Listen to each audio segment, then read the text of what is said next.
And actually, it's becoming a lot easier for people to potentially make money from it. I'm not talking about making millions, but like anything, you can make a little bit. But if you take it seriously and you're proactive in your approach, in marketing yourself, developing links to your audience, reaching out to other studios, a bit like backlinks.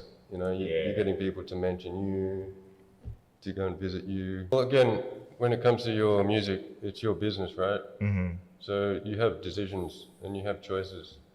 But yeah, I think the only thing about TikTok really is it might damage your brand. Because what happens if you create this awesome song and then it becomes viral? Okay, you're making money, but it's associated to something stupid.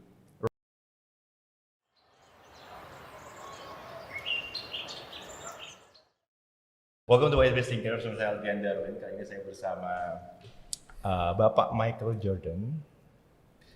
He is one of Leah's team, and he is one of the people I know who has a lot of skills. MJ is the jack of all trades. He can do a lot of things. He can do graphic design, he can do web design, he can do animation, illustration. What else? What else can you do that I didn't know? I don't know. Film, games. Yeah, I mean, I try not to limit myself, so. Right. The cool thing is that he's not just know how to do it, but he is good at it. So that's just one of the things that I amaze from you. I'm good at most things, but I'm not excellent at anything. So. But I think you're good at it, man. Like. I try.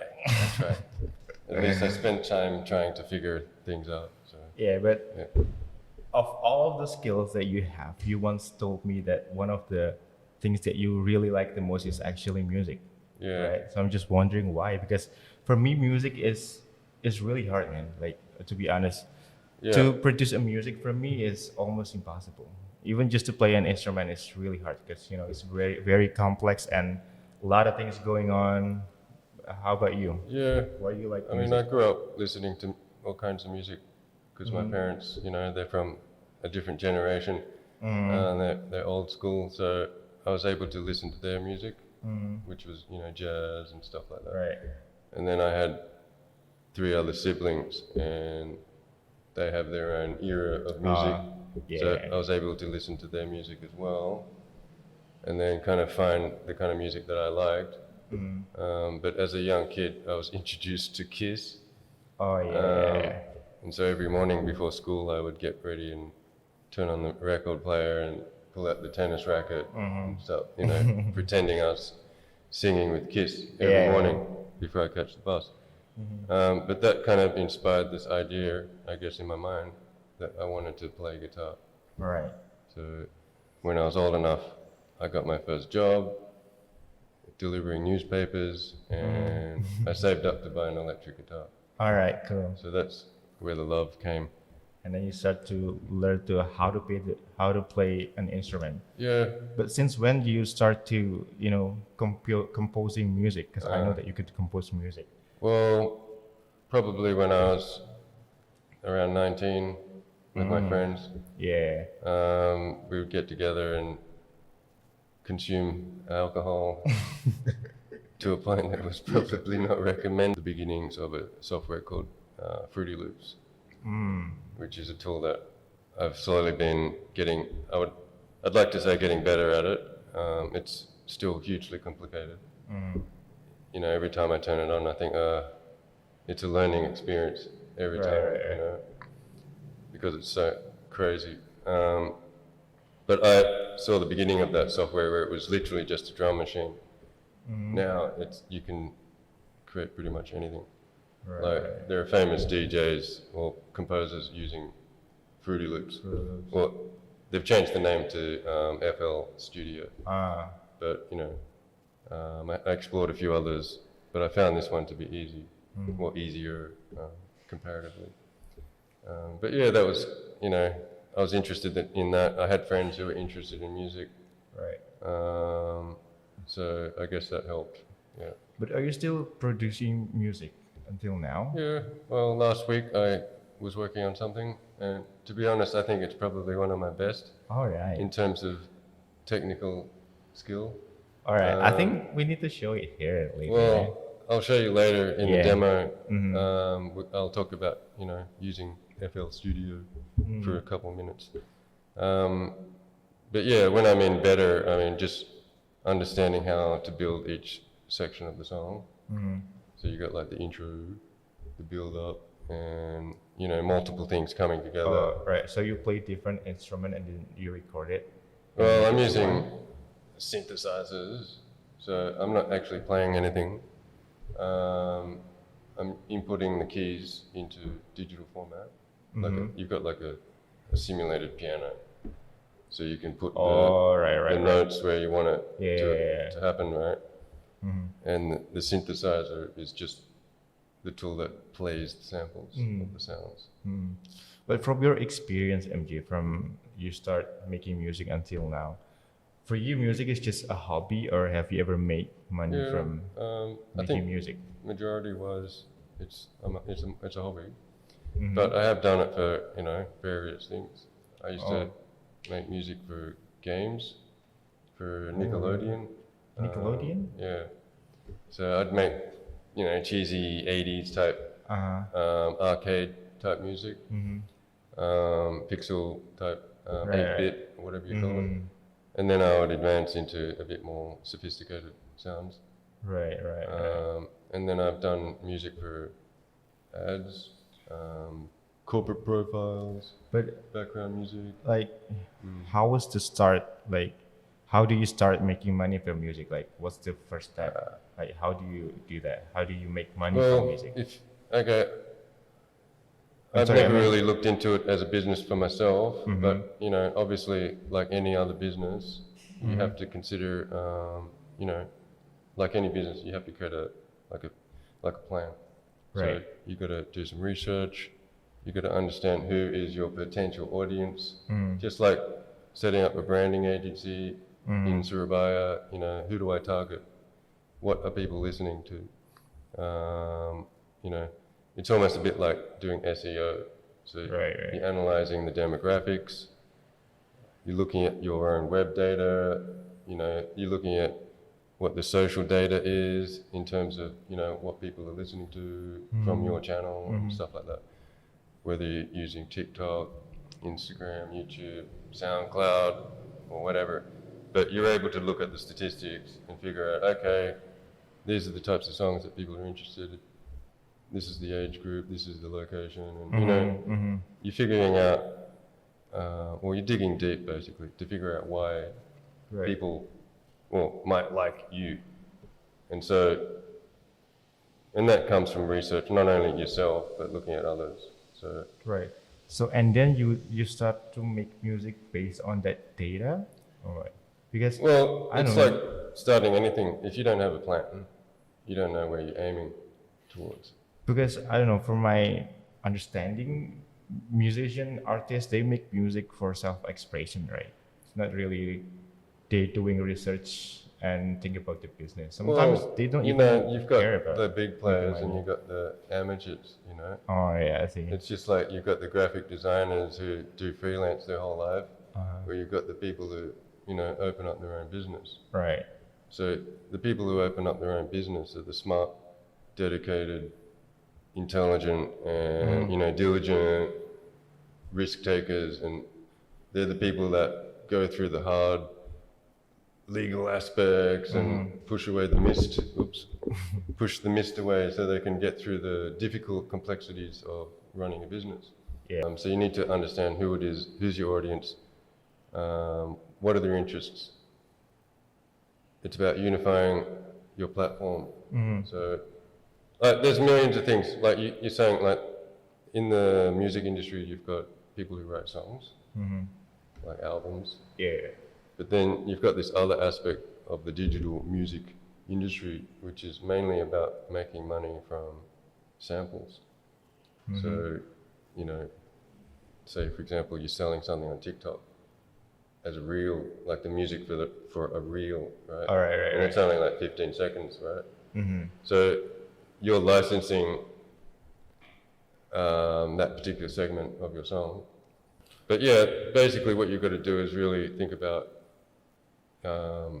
creating a platform that people can engage with you, like Facebook groups, for example. Like, I don't know. If you're interested in the music industry, you got to understand, well, you got to learn who's in the industry. All right. So you got to like learn from the best, see what they're doing, how they're interacting with their audience. Like, we're now living in a world that it's so open in so many possibilities, whereas 20 years ago you had zero chance to talk to a publisher, a producer. I can talk to Hans Zimmer if I want. Yeah. Now, I mean, you might not respond, but there's a good chance that you might be able to reach someone who's mega famous, and they might be willing to share some data, info. So anyway, my point is, look at what other producers are doing on Facebook. Why I say Facebook, because I think most people use Facebook as their home base.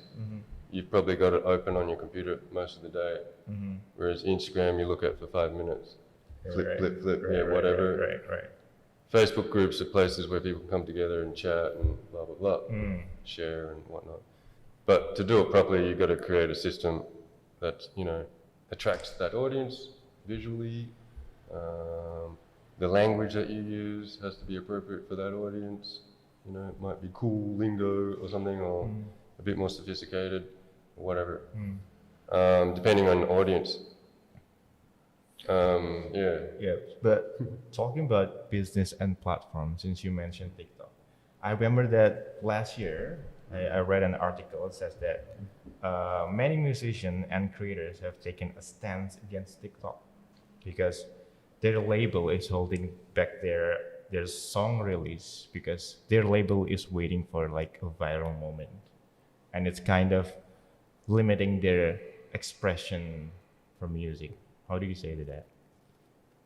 I mean, there are artists who wanted to just express their art, but there are labels and business who kind of hold back that, make money. Right? Well, again, when it comes to your music, it's your business, right?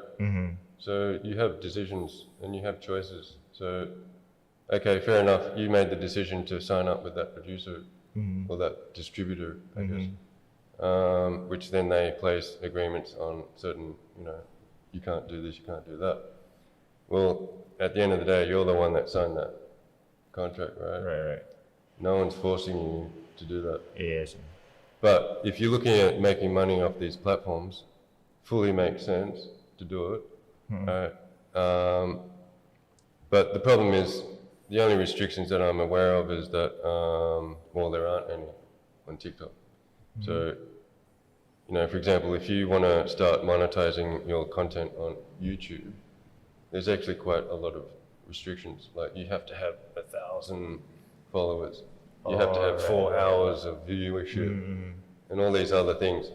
So you can't just go in there and instantly upload 600 songs and expect to get, monetization from it. But with Instagram, you can. But yeah, I think the only thing about TikTok really is it might damage your brand. Because what happens if you create this awesome song and then it becomes viral? Okay, you're making money. Yeah. But it's associated to something stupid. Right, exactly. Like, do you want your song to be associated to pink puppies or something? Or I don't know. Yeah. Whatever. So you're in a position that it could potentially become a joke, a meme. Exactly. Exactly. But the cool thing is you can license certain parts of your song. So you don't need to give full access to the whole song. You can still distribute that song on your album, theoretically, depending on the agreement you have with your distributor. One thing that is interesting though, which I just, have been looking into recently is with TikTok, for example, and many other platforms, you have to use a distributor. So anyway, you go through these distributors, they handle all that aspect, but they also handle, the financial aspects as well. Okay, they take a cut, but it's like paying tax. Well, if you earn money, you pay a bit of tax. Yeah. Fair enough. Right. but you're still earning money. It's the same idea. Anyway, you know, there's many benefits of using. Well, it makes heaps of sense to try and make money off these platforms because it's there, people are doing it. It's difficult because it's complex, but you know, if you're serious about music, well, you've got to be tough and Yes. Right. look at the small print. So let's say I'm an independent musician and I wanted to start to make music. Like, can you show us what are the tools? Like, since you already explained how to do the business and the marketing, but like, what are the tools? Like the simple step that we can there's heaps do. of tools. You know, some of the tools, like I said, I use a program called ImageLine, and I'll show you a brief explanation of how to use that. Another tool is Ableton. I don't know how you pronounce it, but heaps of people say this is the program that you should use. It's awesome, and it is. It's got a great interface, and the workflow and everything is kind of unique. It's a bit more real time. But again, at the end of the day, it doesn't matter what DAW you're using because you can use any system.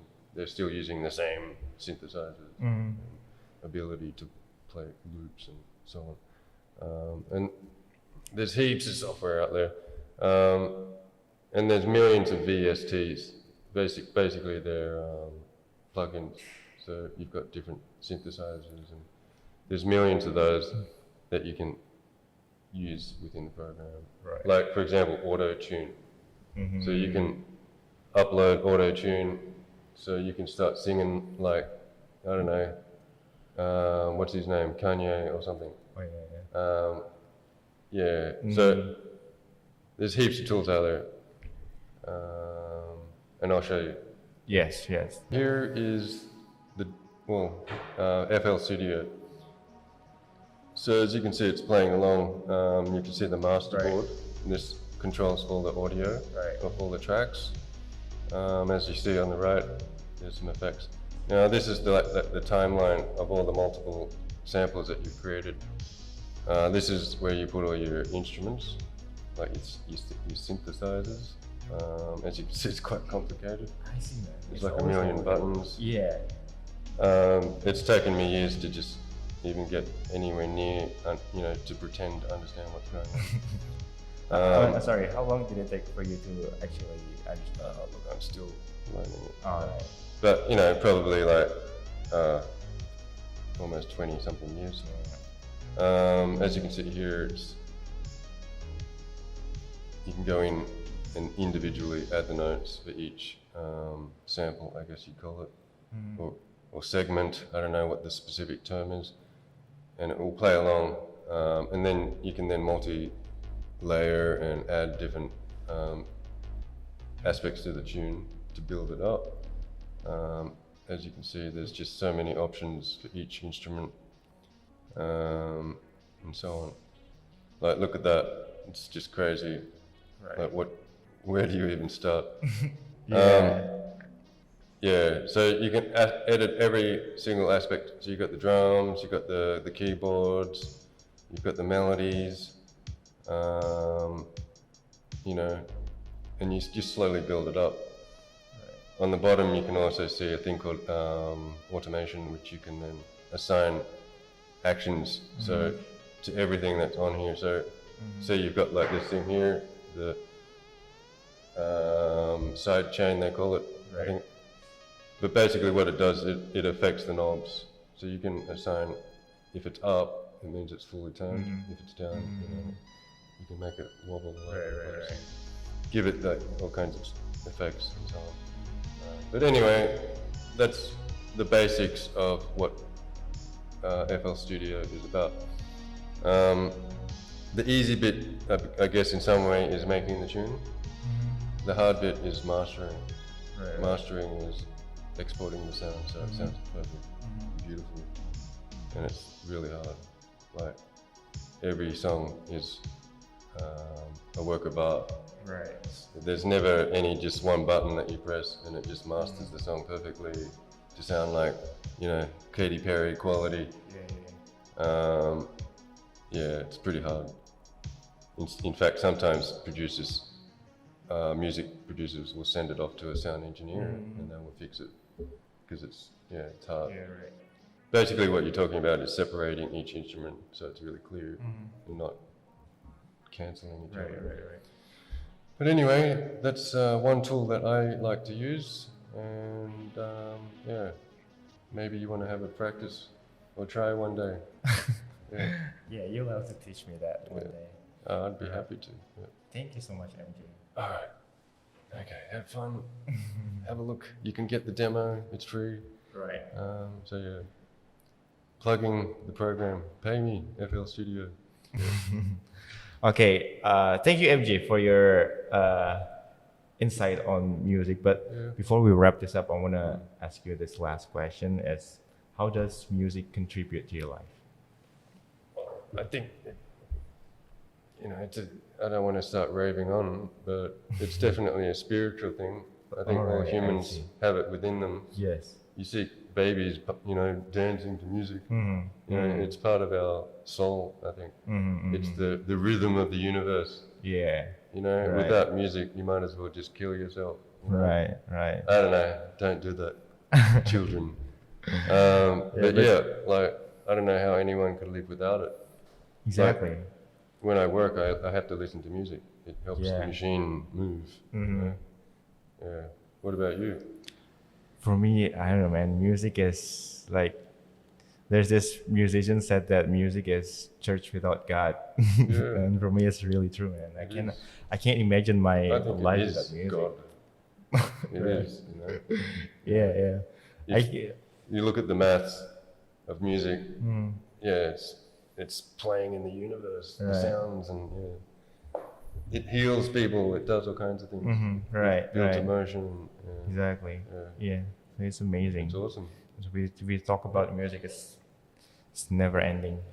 So teman-teman. Jadi kalau misalkan kita mau jadi musician and make money from it, however, just like any other business, it's not enough to just make a good music. We need to know also how to make money from it, how to market it, how to start a business from it. Just like meskipun kayak kita jadi graphic designer pun sebenarnya sama, kayak nggak cukup kita buat jadi graphic designer doang, tapi kita juga perlu tahu gimana caranya memasarkan desain kita, ngasih harga desain kita segala macam.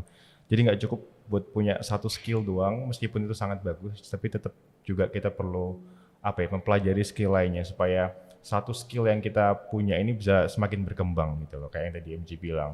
It's not just about making music, but how to market it, business it, even setting up the SEO and stuff. It's if you wanted your music to just to be successful in music, you need to know all those kind of things.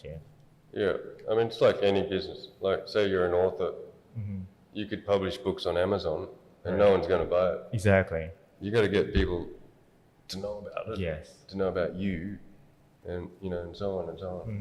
Build up a network, build up a connection with your audience, and so on. Otherwise, you're just another of the millions and millions. Right. Of Exactly. Pirating the software and trying to make music. Iya.